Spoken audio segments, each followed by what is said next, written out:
What is up, guys? Alrighty.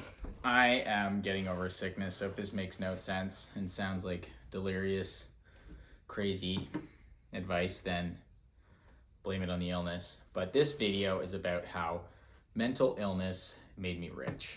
See this right here? This little Shopify plaque. It's nothing crazy. It's 10,000 orders, but that's from a while ago now. And that's from the e-com brand that I run. Before that, I did a freelance copywriting, email marketing, got to six figures. With that, not per month, but got to 10K and started the brand, stuff like that.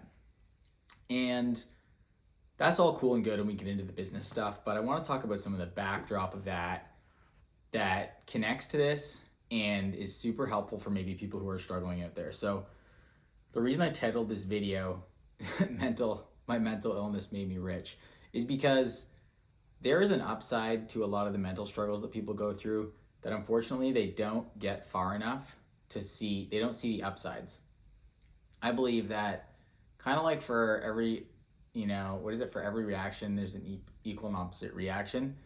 I believe that's kind of the same thing with mental illness. So a lot of really smart, obsessive, creative people, they experience the downsides first, and then only if they can navigate that and not, drop out of the race, so to speak, do they end up getting to the upsides. But I don't want to speak in generals too much, so I'll try to tell some of my own story here, which goes back to probably like late teens, basically kind of really realizing that I had that obsessive compulsive nature, in my mind, emotionally. And at the time it manifested more in like the typical kind of OCD symptoms of, needing to wash my hands, thinking there was a risk of like, if I didn't wash my hands, if I didn't do this little thing, someone's gonna die, things like that, which sound kind of crazy, but that's just how you think. You're like, if I don't double check this, there's gonna be a cost for it. So you get obsessive. And that's a whole other topic to talk about, the actual sort of OCD situation, how you understand that, how you heal from that. But what I want to extrapolate is what happened to me over probably like 5 to 8 years of experiencing that, and then finally kind of parlaying that into an advantage instead of a disadvantage. Because the trouble with those obsessive and compulsive things is that typically they're just misapplied. They're applied to the wrong things. And so you don't get the upsides. You don't get, there's not real, you feel that there's a high cost if you wash your hands, but that's a misplaced, emotional, mental concern, because there's no real risk there. And so you've got this misplaced intensity. You're so intense and you're doing these little things to, save someone from being harmed, but ultimately it doesn't really matter, which is tough because sometimes you even know that when these things are happening, but then you can't turn it off. So I went down multiple different, kind of healing modalities with that, different cognitive behavioral therapies and things like that, learning that, nothing bad happens if I don't, double check this or things like that. Exposure therapy is what it is, basically. But what happened after that, after getting out of some of the more like micro obsessions and sort of the things like that, was realizing that the obsession was actually a feature and not a bug. And that's a really important thing to realize, and I don't think enough people realize it. Because what I started to realize was I felt like I wasted a lot of time. I felt like I wasted a lot of my early 20s and even late teens, obsessively being worried about the wrong things. All this anxiety, trying to figure out what that meant. Felt like it wasted a lot of my life. And what happened was I started to realize that I could get obsessed about other things that could get better results. I could apply that same obsession to something else, to a different vehicle, to a different project that could actually start to produce really good results in my life. And this started out with just learning and consuming content. So there's probably like 3 years where it started with holistic mental health content, because it was like, well, if that's what's going to make me better, that's what's going to give me the quotes dream outcome, then I want to learn everything there is about that. So I listened to thousands of hours of podcasts about different modalities of healing and therapy and meditation and acceptance and commitment therapy and all this stuff. and it helped. And I started to learn how to not only do the things that would help kind of heal the downsides of those mental habits, but also I got obsessive about those solutions, and so I got obsessed about learning. And that's when I started to realize that, oh, this is interesting, because the obsession seemed like a bad thing when I couldn't control it.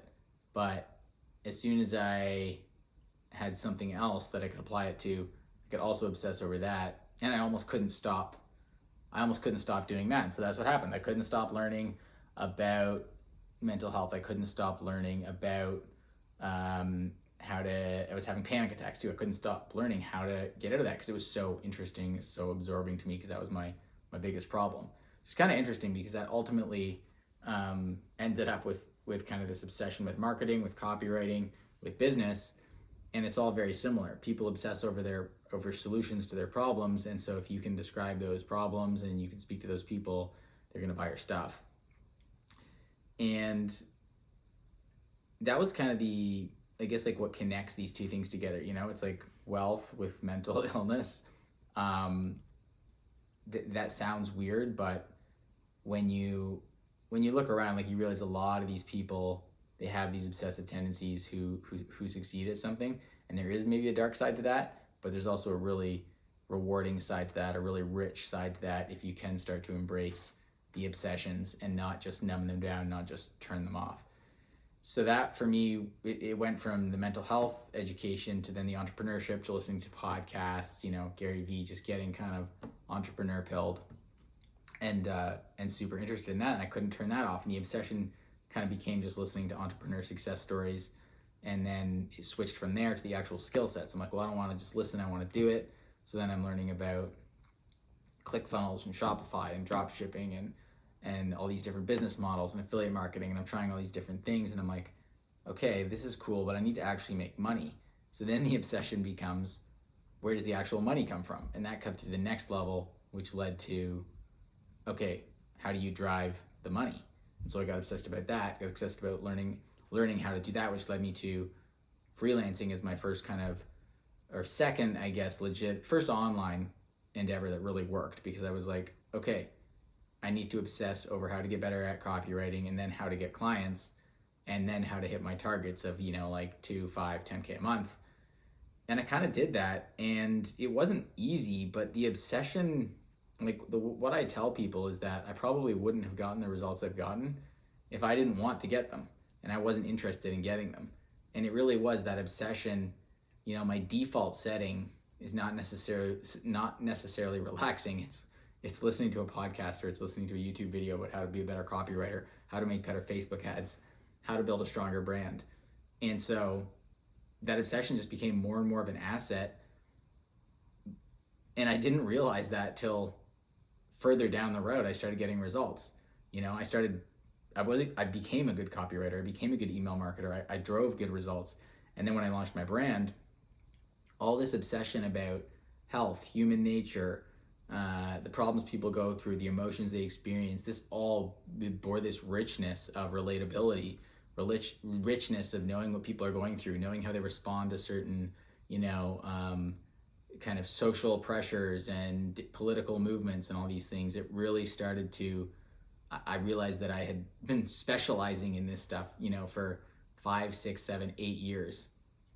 And that those previous obsessions had laid this ground of relatability, of understanding human psychology, to the point where the branding and the ads almost just became fun, because that was the little creative sprinkle on top where I could, apply this to a product, apply this to a brand, let this come through in my designs and my product names and things like that, in my email headlines and my subject lines. And what's been crazy to see is just how that obsession has just blossomed into, the successful business, essentially, and a lot of the cool things that come with that. So hopefully that makes sense. You probably relate to that at some level. And what's crazy is I think most people just give up way too soon, because the trouble is it does take a bit of a longer time period to realize how your obsessions have an upside.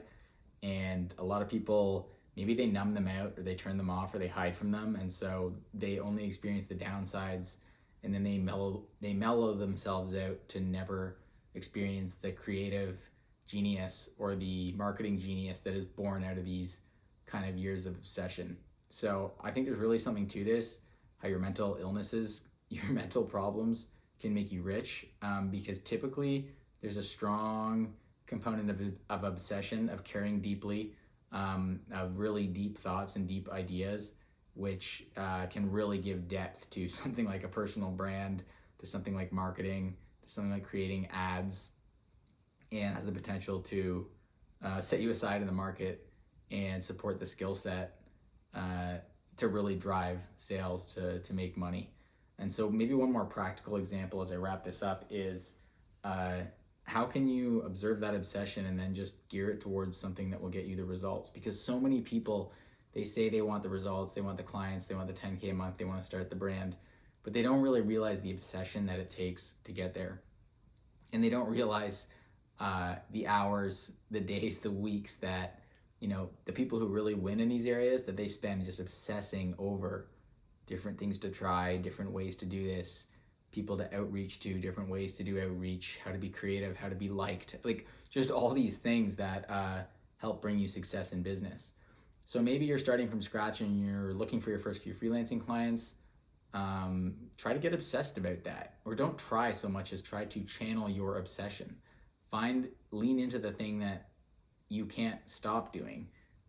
If you're on Instagram or TikTok all the time, start studying why you like those reels, or learn about how to grow on Instagram, learn about how to create the same content that you consume. I don't know, stuff like that, where if you're interested, just lean into it, double down on it. I got so obsessed with copywriting to the point where I was always listening to podcasts and videos about it. I was reading the daily emails from Ben Settle and from these other copywriters. I was studying it. I was figuring out how I could leverage that. I was reading the books about copywriting and all this stuff. And you want to take action as well as consume, but if you're only in a position where you can consume at this point, and lean into the consumption, like consume so much stuff that you just starts, the skill set starts just spilling out of you. And I think that's kind of what happened to me, because I didn't always do the reps, I didn't always do the outreach, I didn't always feel like doing it, but the obsession to getting the result kind of dragged me along, where it was, that compulsive aspect of, I have to do this, I have to get this result. I don't even want to do outreach, but I'm just going to go send this message right now because I need to do it. Or like this product description right now, or this ad or this product. It's like, I almost got dragged forward by my obsession, and it's not even that graceful, but it does really help you accomplish these other things in your life, like building the businesses. And ultimately that can be applied to other areas like fitness and stuff as well. So hopefully this was helpful. Hopefully it wasn't a complete mess. And if you're down bad and feel like you've got some, maybe it's anxiety, whatever it is, I think a good way to think about that is that it's almost like stored energy, you just haven't applied it to the right thing yet. So definitely do the holistic stuff, eat healthy, meditate, stabilize yourself, which you can 100% do. As a final comment, I really don't believe that medication is the way. I really think, just go on a carnivore diet or something, go on a keto diet, even just go on a whole foods diet, get yourself stable, and then you need that project to just obsess over. So if I can leave you with one thing, obsess over that project, lean into that, and as long as you don't give up, like you're just gonna be a millionaire. There's no way around it. Like as long as you just keep learning and don't give up for like 2 to 4 years, you're gonna make something work. So hope that was helpful. See you next time. Peace.